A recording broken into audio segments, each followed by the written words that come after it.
આગળ વાત મોરબીની કરીએ તો મોરબીના હળવદમાં પણ મતગણતરી સમયે જ્યારે બબાલ થઈ હતી। મંગળપુર ગામની મતગણતરી સમયે બબાલ થઈ હતી અને મતગણતરી કક્ષમાં પ્રવેશને લઈને બબાલ થઈ હતી। જોકે એ શખ્સને અટકાવતા પોલીસ સાથે રકઝક કરવામાં આવી હતી।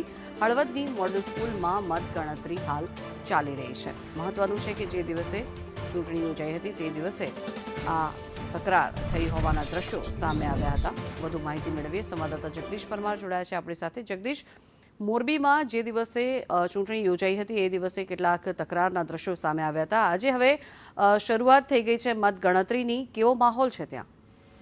જે ચોક્કસથી જંકના વાત કરવામાં આવે તો મોરબી જિલ્લાની 40 ગ્રામ પંચાયતોની જે ચૂંટણી યોજાઈ હતી તેની મતગણતરી આજે શરૂઆત થઈ ચૂકી છે। હળવદ શહેરમાં આજે મોડલ સ્કૂલ ખાતે જે હળવદ તાલુકાની 8 ગ્રામ પંચાયતો હતી તેની શરૂઆત થઈ ચૂકી છે। જેમાં આજે મતગણતરીની શરૂઆત થઈ છે તેવા સમયે ક્યાંક ને ક્યાંક રકઝક અને માથાકૂટના દ્રશ્યો પણ સામે આવ્યા છે। જે પ્રકારે માહિતી મળી રહી છે કે હળવદ તાલુકાના મંગળપુર ગામ છે ને આ મંગળપુર ગામના સરપંચના જે વોર્ડ નંબર 1ના સદસ્ય છે તેના પ્રવેશ મુદ્દે પોલીસ સાથે મીઠી રકઝક થઈ હતી અને આ મીઠી રકઝક બાદ સમગ્ર મામલો પોલીસ બીજ બચાવ કર્યો હતો। પરંતુ જે પ્રકારે ચૂંટણીની શરૂઆત થઈ છે અને ગણતરીની શરૂઆત થઈ છે તેવા જ સમયે ક્યાંક ને ક્યાંક મીઠી રકઝક અને માથાકૂટના દ્રશ્યો પણ હાલ તો સામે આવી રહ્યા છે। ને જ્યારે મોરબી જિલ્લાની વાત કરીએ તો મોરબી જિલ્લાની 40 ગ્રામ પંચાયતોની ચૂંટણીનું પરિણામ આજે જાહેર થવાનું છે અને ત્યારે જે ચૂંટણીની શરૂઆત જે મતગણતરીની શરૂઆત થઈ છે તેવા જ સમયે ક્યાંક ને ક્યાંક માથાકૂટના દ્રશ્યો સામે આવી રહ્યા છે। જંકના જી જગદીશ, આભાર સમગ્ર માહિતી બદલ।